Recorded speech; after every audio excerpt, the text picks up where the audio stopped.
Jadi, pemerintah mencoba untuk memperbaiki tata kelola bansos lewat sistem digital. Selanjutnya, pemerintah terus mempercepat transformasi digital di sektor perlindungan sosial guna meningkatkan akurasi penyaluran bantuan sosial. Banyuwangi, Jawa Timur dipilih menjadi percontohan digitalisasi bansos nasional. Assalamualaikum warahmatullahi wabarakatuh. Halo teman-teman semua, kami dari kelompok 8.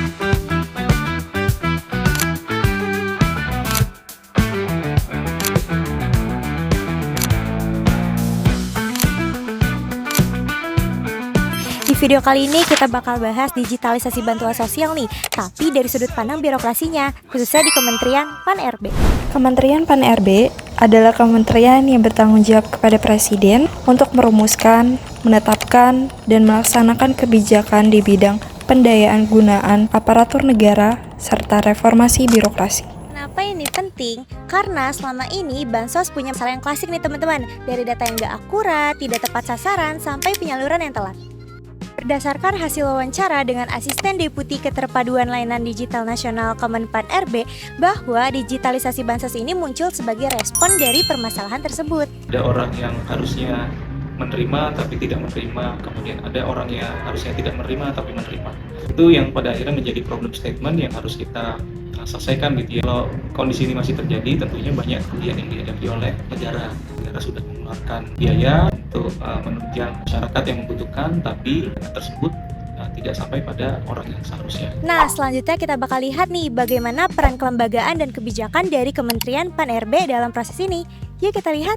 Dari sisi kelembagaan, Kementerian Pan-RB memiliki peran dalam ruang lingkup tata kelola sistem pemerintahan yang berbasis elektronik, meliputi sistem tata kelola pemerintahan berbasis digital untuk layanan digital, arsitektur digital, dan progres bisnis digital. Hal ini sesuai dengan Perpres nomor 83 tahun 2025.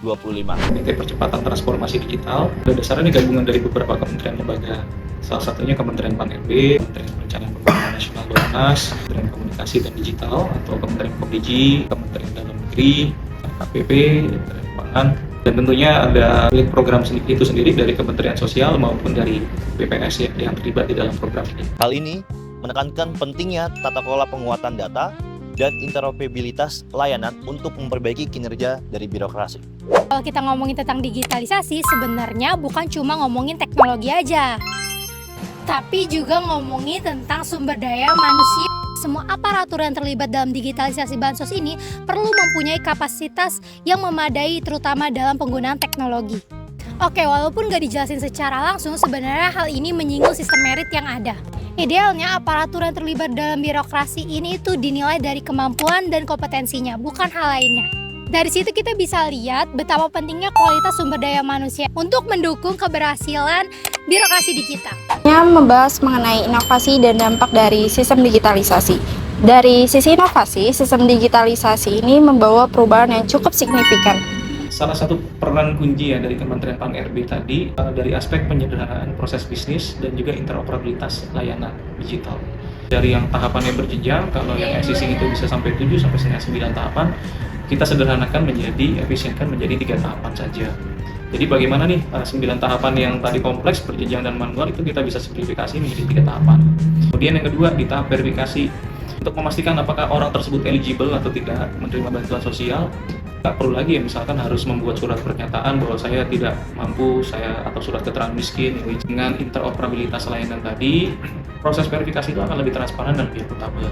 Dari hasil wawancara disebutkan bahwa sistem digitalisasi bansos ini dapat membantu meningkatkan transparansi dan mempermudah dalam monitoring. Satu, beban masyarakat untuk mengajukan bantuan sosial itu bisa menjadi lebih ringan, tidak ada lagi beban administratif.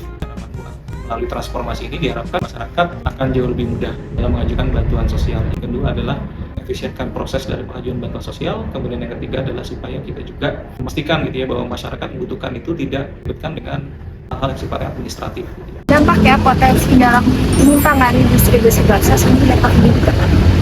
Selain itu, pola kerja juga ikut berubah, yang tadinya manual sekarang berbasis dalam sistem. Kedepannya, keberhasilan dari program ini sangat bergantung kepada konsistensi, kebijakan, dan kesiapan semua pihak. Digitalisasi bansos bukan hanya tentang inovasi teknologi, tetapi juga bagian dari transformasi digitalisasi birokrasi secara menyeluruh.